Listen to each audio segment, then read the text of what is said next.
Hey there, nerds. Jimmy with James. They want a Wonka. And we're here for a very special Nerdler segment. The first Star Wars released movie in years. And we went and saw it on Thursday. And yes, we got to hear They want a Wonka. So there was none of that, because that's a different thing. Just want to see how many of you nerds would be like, he doesn't know Star Wars, and I could be like, I know Star Wars, I'm messing with you. Anywho, you may have seen online that a lot of critics have panned this movie. You can see the prognostications for the box office and them not hitting it, which they did. Even though it's low than any other Star Wars movie, it's low. But the point is, why are you calling it a box office failure? Why is this movie a failure when it's been open for like 3 days? Exactly. And it has hit a record high for audience reviews among Star Wars films. So, I don't know what to tell you, critics, other than nobody cares. And if you want to read this, as opposed to hear me say this, please go to nerdalert.world and check out my review of The Mandalorian Grogu. But I love how people are focused on just the box office. And we've talked about this before, most recently with Tron. More times than not. If you're not aware, The Mandalorian has 3 previous seasons. Do you know what the box office was for each of those seasons? 0! Yet each season cost about $120 million to make. Yeah, they make their money because it's a streaming service, guys. So, this movie was about $165 million to make, right around that, with marketing and all that fun stuff. And opening weekend, just U.S. gross, they're going to make about $100 million. It's not bad. No. Now, remind me, I'm not good at math, and I know you are. 0 for 3 previous seasons. 1 2.5-hour movie earning $100 million. What's the difference? Like 0. Which one made more? Greater than, less than? I'm not familiar. All I'm seeing is if it's like $400 million spent on this storyline, and only $100 returns. That's not very good now, is it? So what we're trying to say is they were going to make a season 4 regardless. Oh, yeah. So instead it got turned into movie for whatever reasons, no big deal. Actually, I appreciate it because now we get to see it on the big screen. And at the end of the day, we don't get nearly as much media to watch. But the studio made $100 million opening weekend in just the U.S. versus 0 for the previous 3 seasons. And then this will go on streaming as well. And because this was in theaters, it makes it more awareness for a broader audience who might, and probably will, go back and watch the other 3 seasons, as well as maybe enjoy other media like comic books and such, as well as maybe check out other Star Wars things. Not to mention, this is the first Star Wars movie released in theaters that doesn't involve anything to do with Skywalker, anything to do with lightsaber Jedi. Yes, you can argue Grogu is a Jedi in that realm, whatever, even though he totally turned down Luke. But okay, fine, but there's no lightsabers, there's none of that action. In fact, there is not one character that I can think of. Wrong, I'm sorry. The little dudes that fix stuff. They were in Rise of Skywalker. But for that, I can't think of another character that's been in a theatrical release before.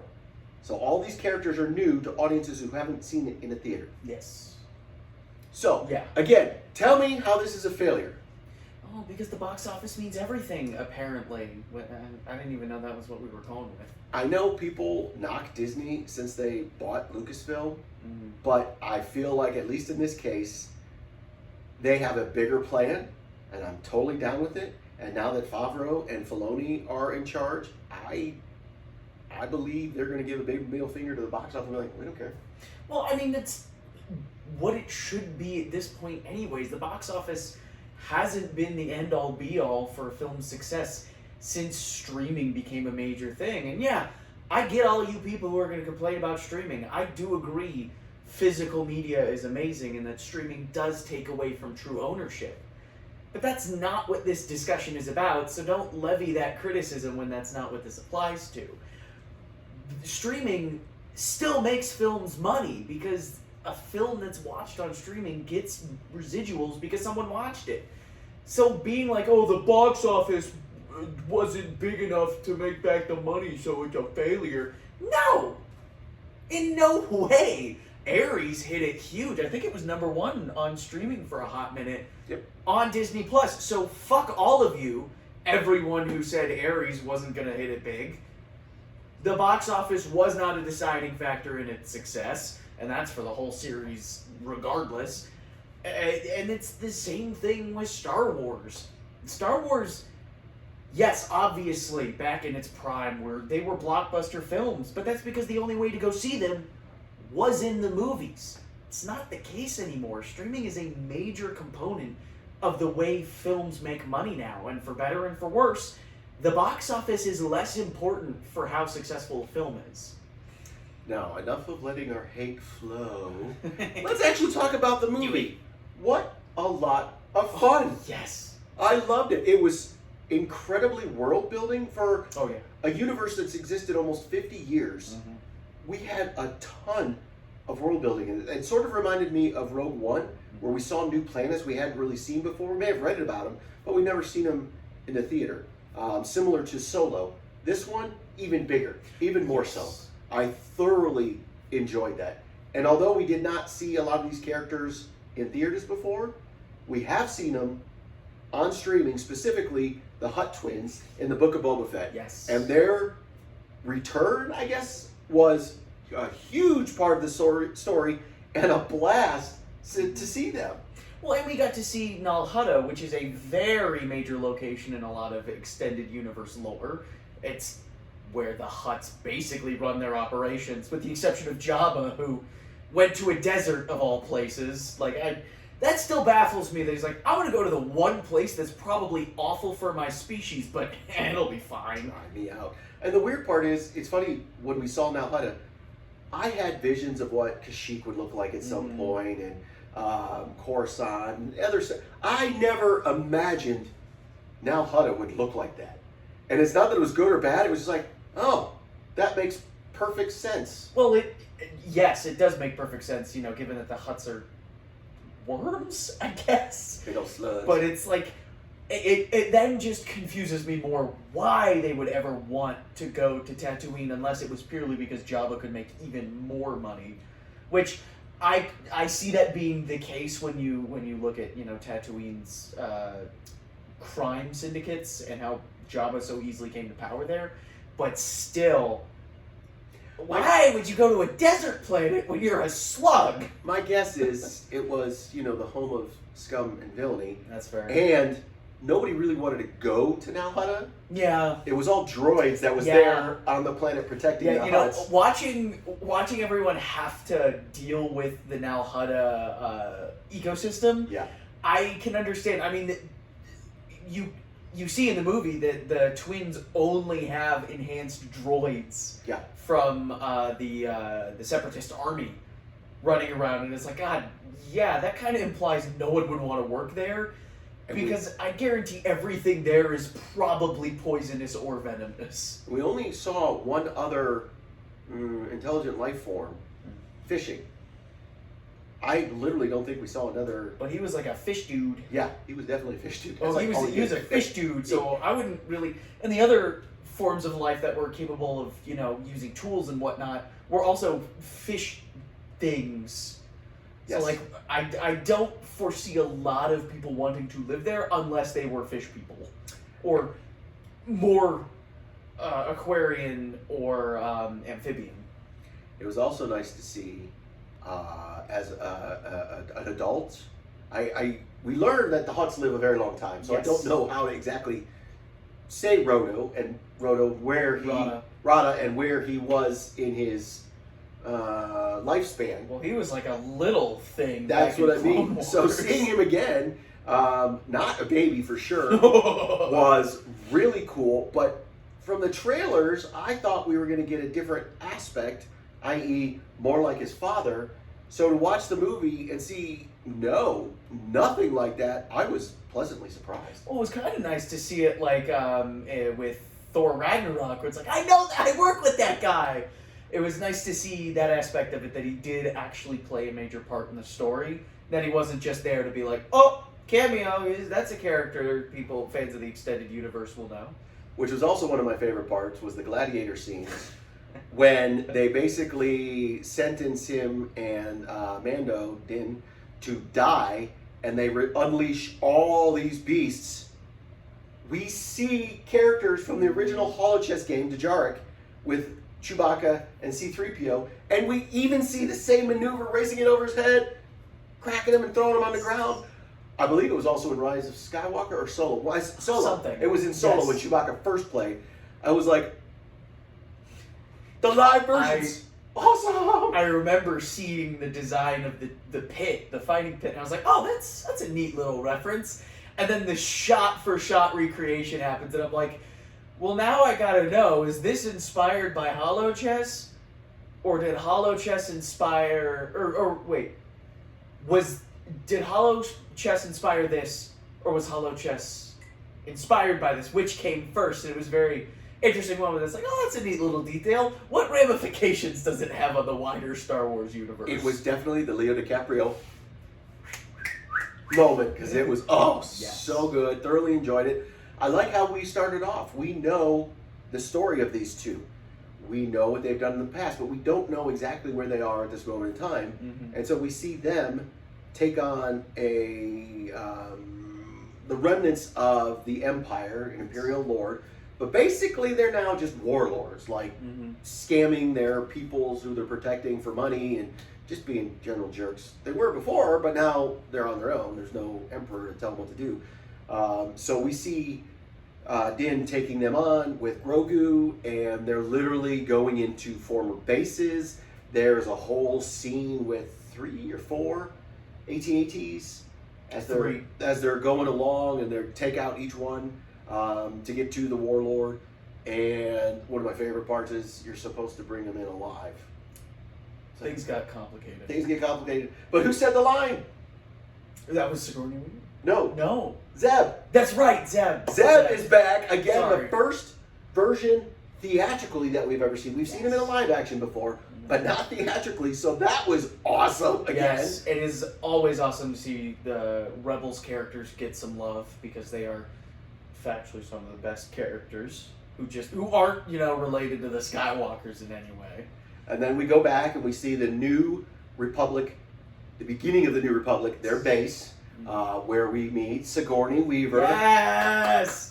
Yes! So cool. I understand. She defines the Alien franchise, and that is fantastic. But her in Star Wars just felt so perfect. Like, it almost was like she's always been there.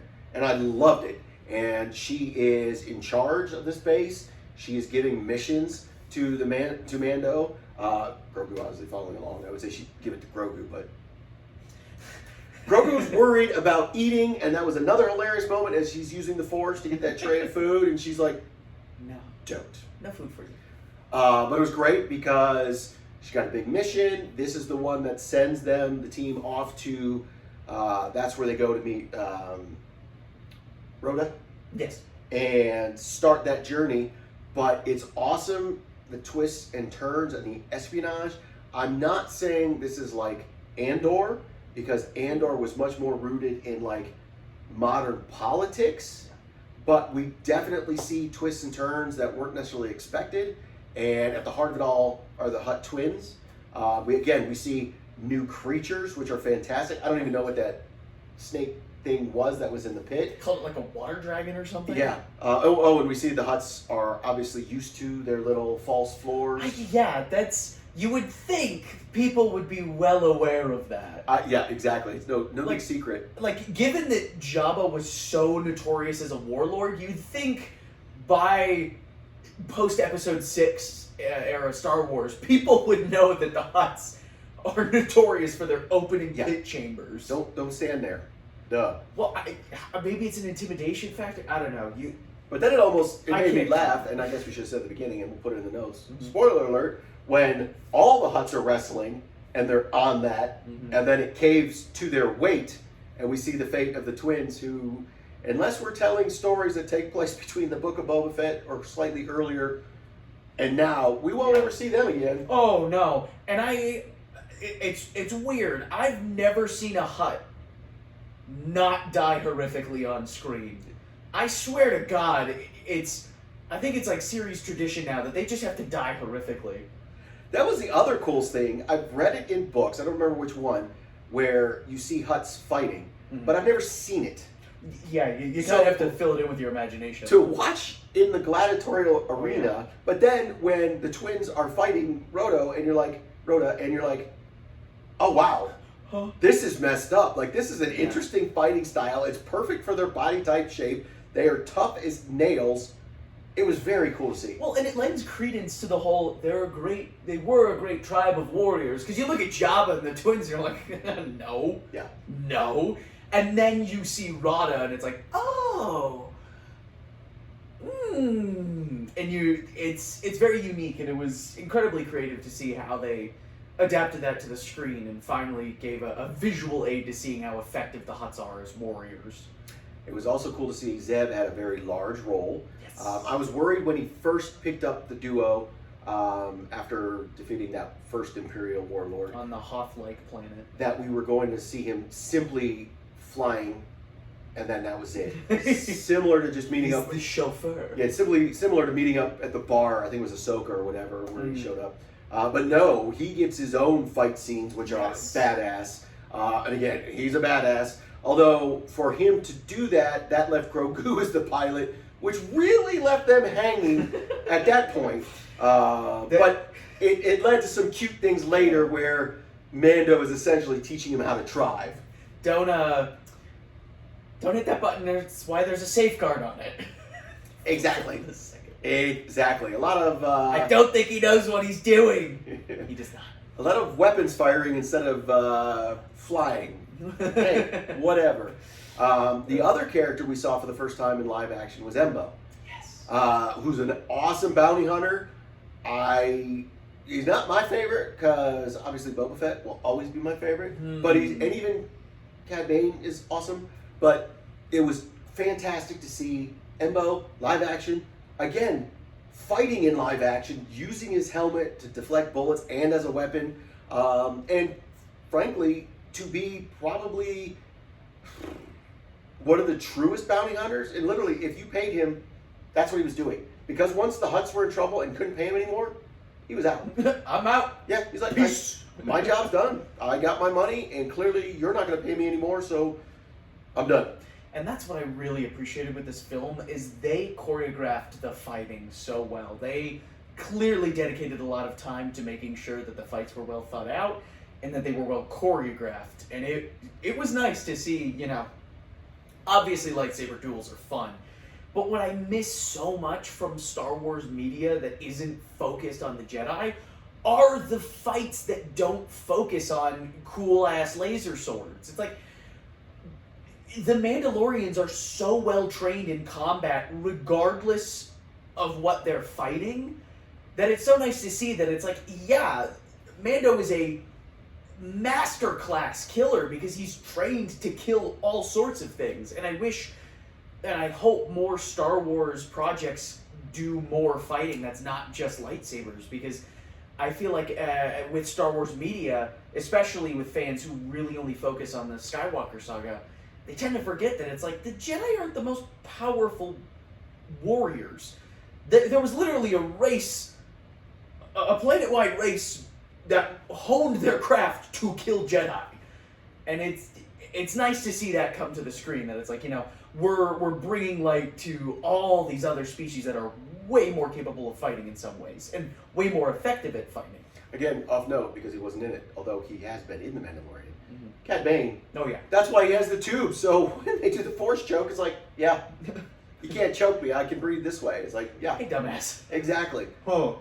So other things I really enjoyed, They bring back Blue Squadron. Yes. Which they completely lost on Scarif in Rogue One, which, if you know about the history of Star Wars, had something to do with A New Hope and blue screen and not having the ability to have blue on the X-Wings in the movie. To make a very long story short, they would take it, when they like overexpose it, or they would, I can't remember explicitly what they do, but they run it through a very special projector that would strip away the blue coloring. Well, because of the blue screen in the background. Yeah. Yes, exactly. And so they continue doing that until it was completely, all the blue was gone and it was basically black or clear. And you can see, if you've ever watched the theatrical releases, you'll notice in a lot of shots, especially in Empire, R2-D2 is black. Yep. Because they completely blued him out, or blacked him out. They stripped his blue. And that's an effective... Boy, you blew that. Ha ha ha ha. Michael, I guess I blew myself. But it was exciting to have them back, which was led by, and this was what was also cool, because I thought, again, we were going to see Sigourney Weaver just chilling at base. No, she led Blue Squadron. Oh, yeah. And that was badass. I loved it, and we see a lot of familiar characters. We saw him in the bar in his cowboy hat, and it was a wink wink. But then we see Dave Filoni flying an X-Wing, or maybe it was a B-Wing. I didn't see, I'm sorry, Y-Wing. I don't remember exactly what he was flying. I don't remember. But he was flying again. Cool. But so were several other of the characters we've seen in Mando, the Mandalorian, seasons out again. That was cool. So, I'm sorry, I couldn't not think seeing Filoni in the cockpit. It's like, Dave, you gotta get out of the cockpit. The actors gotta get in. Exactly.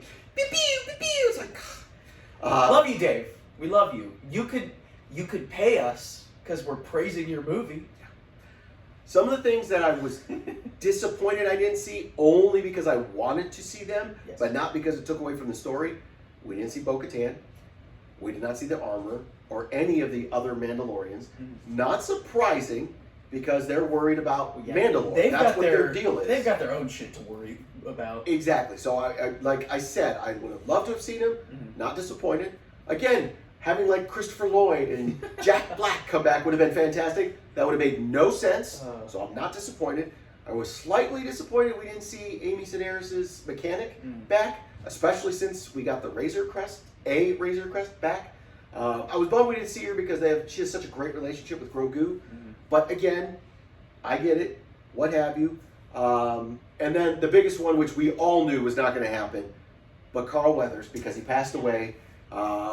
It's more of a situation where we're in the universe where we've seen him a lot, and he cannot be in it anymore, and that made me a little sad. Yeah. So that was a bummer. But for the most part, this was better than I expected it to be, because watching the trailer got me excited. But the trailer literally just got me excited. It had nothing to do with the events of the movie, meaning it didn't give away too much and be like, oh, well, I know the whole story.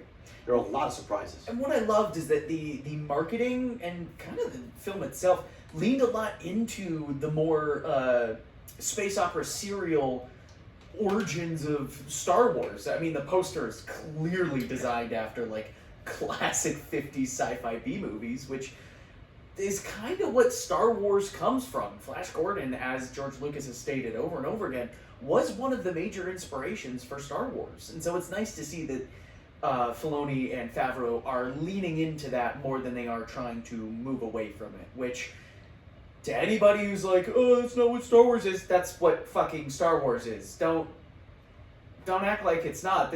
George Lucas has literally said that, so... The musical score was also fantastic. Yes. Obviously, we've departed from the John Williams score in Solo and Rogue One, but this one even more so. It continued the Mandalorian scores, like the westerns, but it just amped it up a little more as we get into planets that we haven't seen before, and they had a score for that. It was fantastic. I loved it. Keep going with that score. The cyberpunk planet where they find Rotta. Oh my god, that soundtrack was amazing. It didn't feel out of place, which is hard for The Mandalorian, which, like you said, is very much based off of more Western film, where Mando's a gun for hire going around doing odd jobs, and you got the da-da-da, da-da-da-da, which is very Western rooted. So then to see that it's like a more cyberpunk soundtrack isn't all that out of place is really nice. Martin Scorsese as our favorite scuzzy street vendor. Well, I love the irony of the man who is like renowned for making mob flicks and showcasing what happens to people who squeal or give out information, and that's what he does. There was a certain justice irony in that. I enjoyed that. And to break it down a little more, though, I think one of the reasons why there might be some disappointment, whether it's critics or fans or whatever, I do believe it suffers a little bit of the endgame syndrome, as I will call it, and that season 2 ended with Luke Skywalker confronting Moff Gideon and all those droids, and it was just like, oh my god, that's Luke Skywalker. And he's coming for Grogu to save him, because obviously Grogu called him or he found him, what have you. Save and me, please. It's Luke Skywalker. Yeah. We haven't seen him in ages, and we've never seen him post Return of the Jedi at his strongest point, and it was phenomenal. Even season 3, in my opinion, suffered from that. We had all these Mandalorians fighting these former Imperials, and it was still like, yeah, but last season we had But Skywalker. Luke Skywalker. So I do feel, no matter what we do moving forward, that will always be like, well, season 2 had Luke Skywalker. And that is a very unfortunate thing with any franchise work, is that when you whip out the powerhouse, you're bound to have unfortunate diminishing returns thereafter. And that's not to say this movie is worse because of it. I honestly think this movie was more fun and better than a lot of the show. Yeah. And to everybody who's like, it's not cinematic enough, it's not this, it's not that, shut the fuck up. There were some beautiful shots in this film. And, excuse you, the puppetry work in this was fucking impeccable. So you can shut your damn mouth and recognize that I honestly think they did as much practical work as Lucas did with the original trilogy for this film. And it looks amazing. I mean, obviously Grogu's a puppet almost the entire time, and it's gorgeous to see that work done. And then you have the little guys who I believe were also puppets most of the time, which was like, at least Grogu, you can kind of make him bottom heavy and you can hide a lot of the mechanics with his little cloak. You could not do that with the mechanic guys. To see their excellent puppetry with those, oh my god. And whatever else they did puppetry work with and the other practical effects, I'm pretty sure Zeb, from the head down, might have been costume, and then they did CGI for the head. Not entirely sure, but it's like, they did a lot of amazing practical work for this, and it felt like watching the original trilogy when it's not, the tossed in CGI after the fact, and it's like, oh, that's so awesome how they did that. The other thing I thoroughly enjoyed, which I almost forgot until you brought up Grogu and his adventures with the mechanics. And I forgot, I'm sorry, I don't remember their race, so that's why we're not referencing them. They are hilarious and they're awesome. One of my favorite characters in Rise of Skywalker. Wait, that's what we did. Exactly. But those moments where there were no, I know they're not humans, but no humans in the scene, it was Grogu and the mechanics and their own little adventure, totally brought me back to the days of the Ewok adventures. And in an amazing way, when you have Grogu basically contemplating what to do next because Din is out of it and he's been poisoned and Grogu's trying to help him and hiding him, that was hilarious. It just totally brought me back to the Ewok adventures and being a little kid. And I'm sure people are like, oh my god, this is so stupid, it needs to be serious. It's like, no, that's the whole point. These movies are made for kids, and any movie that can transplant me back to the 80s while watching it, I am a fan of, and that's exactly what happened. And, I mean, that just goes to show that nothing's changed since 1983, and that it's like, the Ewoks wreck ass, and they're awesome, so shut up. But, like, even more so, it's so awesome to see Grogu go and do his own thing, and it's, I always have to remind myself he had his little button in season 3, where it's like, stop, don't do that. It's like, that was obviously a lot of fun. But then to see him, grow up a little bit, become more capable in this, when he builds the mud hut, that was a nice little detail that clearly Yoda's species is attuned to building mud huts. He saves the day. Oh, yeah. He gains the trust, although he stole fish. He gains the trust of the fisherman, and the fisherman's the one that provided the anti-venom for the poison.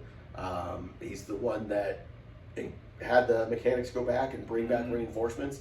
So yes, Grogu was a hero unto himself, other than short of just, using the Force to stop a beast or something. It was really cool to see him using intellect to solve problems, I guess I should say. And it's, I loved the scene where they get back to the ship, and it's the little mechanic ship, and Mando just stops. He's like, fuck. Can't figure that out. But then that whole scene where Mando is running through the forest dying, and he's just trying to get away from Grogu to not give away that, he's not doing too hot. Oh my god, that is gut-wrenching. For a minute, I really thought they might kill off Mando, and I figured they wouldn't do that after, realizing, I don't think this is the film to do that, but for a moment, I was like, oh damn. Well, they foreshadowed it too when the Hutts were saying, Grogu is going to live for 1,000 years. Yes. You will not. Mm-hmm. So what's going to happen then? We will find him. We will still take care of him. Well, the one thing I liked out of that scene was we also found out Rotta will live a very long, hundreds of years. So I'm like, someday we're going to get Rotta and Grogu? That would be hilarious. Rotta and Grogu, Rotta and Grogu go and do something or other. Oh my god, their scenes together were so precious.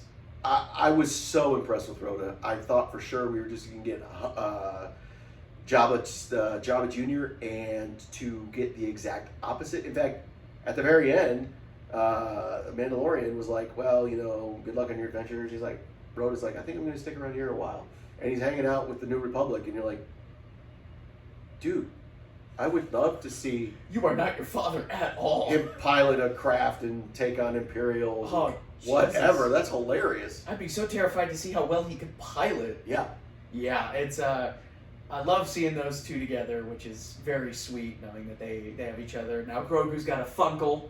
He's got an awesome dad and a Funkle and whatever the hell we want to count Zeb as. Yeah. But it's... but I hope we do see... It would be fun, because we know Ahsoka's coming up again. I would love to see Grogu again with Ahsoka.